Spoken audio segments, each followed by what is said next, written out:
அனைவருக்கும் இனிய காலை வணக்கம். நான் இத்துடன் முன்னாள் ஜனாதிபதி திரு ஏபிஜே அப்துல் கலாம் அவர்கள் புகைப்படம் இணைத்துள்ளேன். மேலும் அவருடைய கையெழுத்தையும் பாருங்கள்.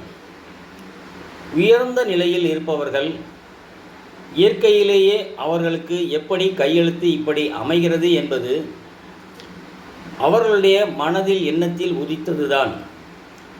நாம் படிக்கின்றோம், படிப்பில் முன்னேறுகிறோம், வாழ்க்கையிலும் முன்னேறுவோம் என்று அவர்கள் தங்களுடைய கையெழுத்தை தங்களுடைய தலைவிதியை நிர்ணயிப்பது போல் உயர்வாக அமைத்திருக்கின்றார் என்பதற்கு ஏபிஜே அப்துல் கலாம் அவர்களுடைய கையெழுத்து ஒரு உதாரணம்.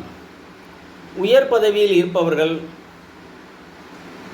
எந்த ஒரு குறையும் இல்லாமல், குற்றம் குறை இல்லாமல் நேர்மையாக பணிமுடித்து செல்வது என்பது மிகவும் கடினமான விஷயம். அதில் பாராட்டுதலுக்கும் போற்றுதலுக்கும் உரியவர் நம்முடைய முன்னாள் ஜனாதிபதி அவர்கள். அவர்களுடைய கையெழுத்தை பார்த்தீர்கள் என்றால் அவர்களுடைய கையெழுத்திலேயே தெரியும்.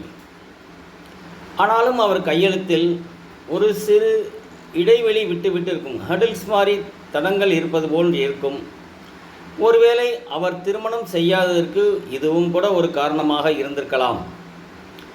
ஆனால் அவருடைய லட்சியம் என்னவாக இருந்து எதற்காக போராடி கடைசியில் தான் ஒரு பைலட்டாக வர வேண்டும் என்று வர முடியாமல் போனதற்கு மிகவும் வருத்தப்பட்டு போனார். நம்மளுடைய லட்சியம் என்ன ஆனது, ஏன் இப்படி ஆனது என்று அவர் ஒரு நிமிஷம் கூட கலங்கப்படவில்லை. வாட் இஸ் நெக்ஸ்ட், அடுத்து என்ன செய்யலாம் என்று தான் யோசித்தார்.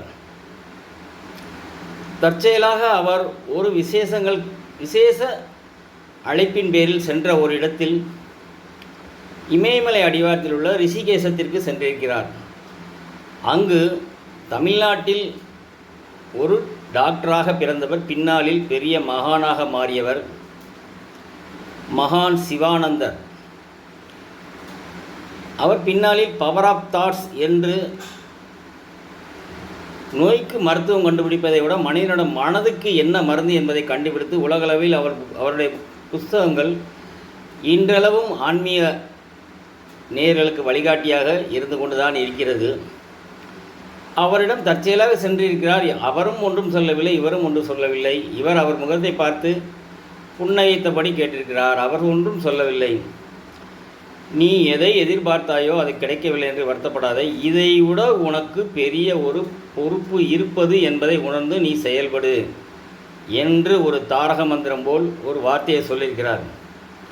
அதையே தன்னுடைய வாழ்க்கையின் மோட்டிவேஷன் வார்த்தையாக எடுத்து பயணம் செய்து பின்னாளில் இந்தியாவில் 11வது குடியரசுத் தலைவரானவர் ஏபிஜே அப்துல் கலாம். நான் இதை சொல்வதற்கு காரணம், அனைவருக்கும் ஏபிஜே அப்துல் கலாம் பற்றி தெரிந்திருக்கும். ஆனாலும் அவருடைய கையெழுத்து அவருக்கு கடைசி காலம் வரை அவருடைய உயர்வை உயர்த்தி கொண்டே இருக்கிறது என்பதுதான் என்னுடைய கருத்து. ஆகையால் மனதில் தோன்றும் எண்ணங்களை எல்லாம் செயல்படுத்த முடியாது.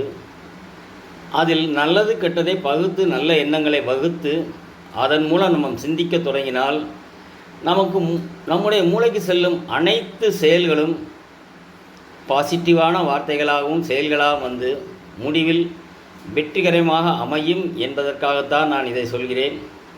மேலும் இதுபோன்று பயனுள்ள தகவல்களை தெரிந்து கொள்வதற்கு என்னுடைய சேனலை சப்ஸ்கிரைப் செய்து கொள்ளுங்கள். நன்றி. நண்பர்களுக்கு ஷேர் செய்யுங்கள்.